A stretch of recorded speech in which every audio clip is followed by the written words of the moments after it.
فتنوں سے بچنے کا حکم دیا گیا ہے۔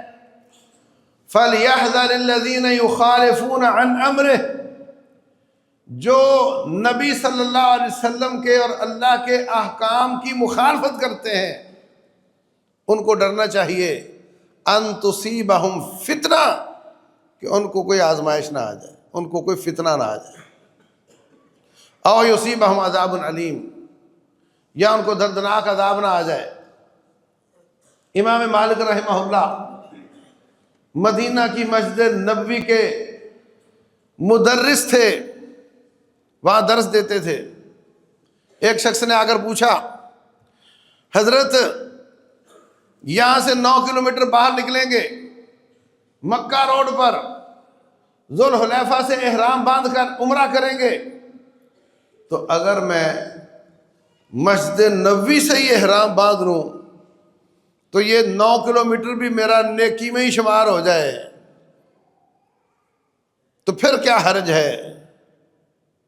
جیسے کئی لوگ اپنے ملک سے ہی احرام کی نیت کر لیتے۔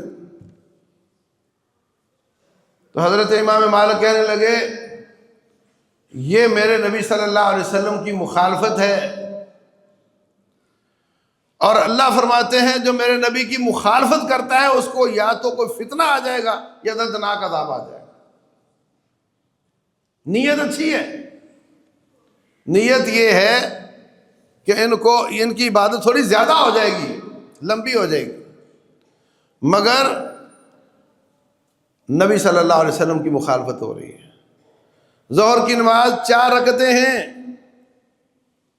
اگر کوئی 5 رکعتیں پڑھتا ہے کہ جو اجر 4 کا ملتا ہے وہی 1 گنا زیادہ ہو جائے گا،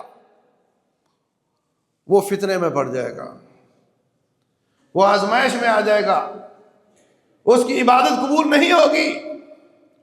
تو نبی صلی اللہ علیہ وسلم کی اطاعت کرنا یہ فتنے سے بچنے کا راستہ ہے، اور اطاعت تب کرو گے جب آپ کے پاس مطلوبہ علم ہوگا کہ آپ کا کیا فرمان ہے اور آپ کا کیا حکم ہے، اور وہ علم سیکھنا ہر مسلمان پر فرض ہے، وہی فتنوں سے نجات ہے۔ ورنہ نیک پاک سمجھدار آدمی فتنہ آتا ہے اور وہ تنکے کی طرح بہہ جاتا ہے، اور جب وہ جاتا ہے لوگوں کو گمراہ کر کے جیسے سیلاب تباہیاں میں چاہتا ہوا جاتا ہے، بعد میں پتہ چلتا ہے یہ تو فتنہ تھا۔ کوئی شخص کوئی نعرہ لگا دے دنیا میں، لوگ اس کے پیچھے پڑ جاتے ہیں۔ کوئی ایک نے کہا چاند میں جو داغ سا نظر آتا ہے نا وہ میں ہوں، یاد ہے؟ اور اس نے نبوت کا دعویٰ کر دیا، لوگوں نے اس کا ساتھ دیا۔ کوئی ایسا نبوت کا داعی ہو جس کا کسی نے ساتھ نہ دیا ہو، کسی قسم کی کوئی گمراہی کا نعرہ لگا دے، کچھ نہ کچھ لوگ اس کے ساتھ چل پڑتے ہیں۔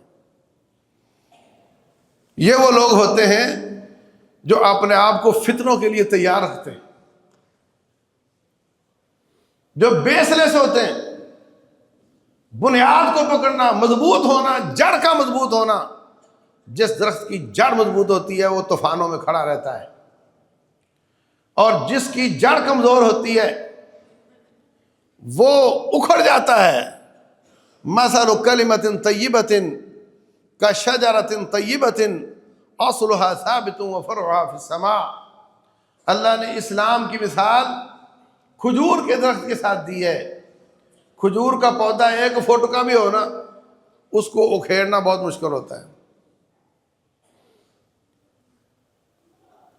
کہا اس کی جڑیں مضبوط ہیں، اس کی برانچیں آسمان کی طرف ہیں۔